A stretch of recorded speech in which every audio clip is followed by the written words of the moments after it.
കുരുമുളക് പറിക്കുന്നതിനിടയിൽ അബദ്ധത്തിൽ 40 അടിയോളം താഴ്ചയുള്ള കിണറിൽ വീണ ഭർത്താവിനെ ഒരു കയറിൽ ഊർന്നിറങ്ങി ഫയർഫോഴ്സ് എത്തുന്നത് വരെ താങ്ങിപ്പിടിച്ചു നിന്ന ഒരു വനിതയുണ്ട്.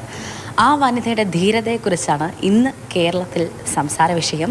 വേറെ ആരുമല്ല, നമ്മുടെ പത്മ ചേച്ചിയാണ്. പത്മ ചേച്ചി നമുക്കൊപ്പം ഉണ്ട്. ചേച്ചി, അത് തന്നെ രണ്ടുപേരുടെയും ആരോഗ്യ വിവരത്തെക്കുറിച്ചാണ് കേരളത്തിലുള്ള എല്ലാവർക്കും അറിയേണ്ടത്. എങ്ങനെയുണ്ട് രണ്ടുപേരുടെയും ആരോഗ്യാവസ്ഥയൊക്കെ? വേദനകളും ഒക്കെ ഉണ്ടെങ്കിലും കാര്യമായ ഗുരുതരമായിട്ടുള്ള യാതൊരു പ്രശ്നങ്ങളും ഞങ്ങൾക്ക് ഉണ്ടായില്ല എന്നറിയുന്നു സ്കാനിങ്ങിലും ഡോക്ടേഴ്സിൻ്റെ വാക്കുകളിൽ നിന്നും. ഇപ്പോൾ ഞങ്ങൾ രണ്ടുപേരും ആരോഗ്യപരമായിട്ട് ഓക്കെയാണ്. എങ്ങനെയായിരുന്നു ചേട്ടൻ വീഴുന്ന ശബ്ദം കേട്ട് ഓടി എത്തിയതാണോ അതോ അത് കണ്ടോടി നിൽക്കുമായിരുന്നു? ഞാൻ ആ പറമ്പിൽ തന്നെ ഞാൻ അനുജൻ്റെ കുട്ടിയുമായിട്ട് സംസാരിച്ച് നിൽക്കുകയായിരുന്നു.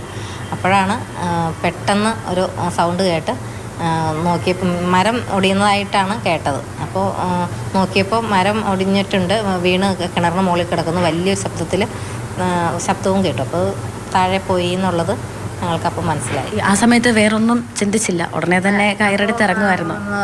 ഓടിച്ചെന്ന് ഞാനിതിങ്ങനെ നോക്കി കിണറിൽ നിൽക്കുമ്പോൾ, ഹസ്ബൻഡ് കിണറിൽ നിൽക്കുമ്പോൾ തന്നെ ഓടിച്ചെന്ന് വീട്ടിൽ ചെന്ന് കയറെടുത്തുകൊണ്ട് വന്നു.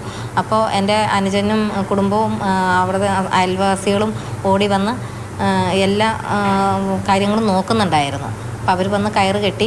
പക്ഷേ കയറിലൊന്നും ഹസ്ബൻഡിന് കയറാൻ പറ്റില്ല എന്നുള്ളത് പറയുന്നുണ്ടായിരുന്നു. ഹസ്ബൻഡ് ഇങ്ങനെ ഉറക്കം തൂങ്ങുന്നത് പോലെ കുഴഞ്ഞ് വെള്ളത്തിലേക്ക് പോകുന്നതാണ് കണ്ടത്. പിന്നെ ഒന്നും നോക്കിയില്ല, ഓടി ചെന്ന് കയറിൽ പിടിച്ച് താഴേക്ക് കുറച്ചിടെ ഇറങ്ങി. അപ്പോഴത്തേക്ക് കൈയൊക്കെ ഇങ്ങനെ ബുദ്ധിമുട്ടിലായി, തൊലിയെല്ലാം പോയി, സ്കിന്നിങ്ങനെ ഊർന്ന് പോയിക്കൊണ്ടേയിരിക്കുക. അപ്പോൾ എനിക്കിങ്ങനെ വെയിറ്റ് കൊണ്ട് ഇങ്ങനെ താഴേക്ക് ഇറങ്ങാൻ പറ്റുന്നില്ല. അപ്പോൾ ഞാൻ ഈ കിണറിലേക്ക് നോക്കിയപ്പോൾ ഹസ്ബൻഡിനെ കാണാനുമില്ല, മുങ്ങിപ്പോയിട്ടുണ്ട്.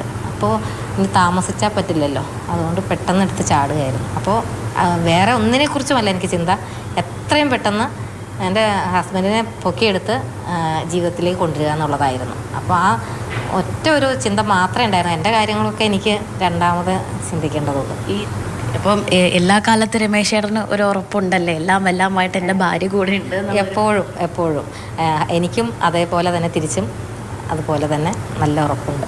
ഈ മക്കളൊക്കെ ഉണ്ടോ? മക്കളൊക്കെ അറിഞ്ഞിട്ട് എന്ത് പറഞ്ഞു?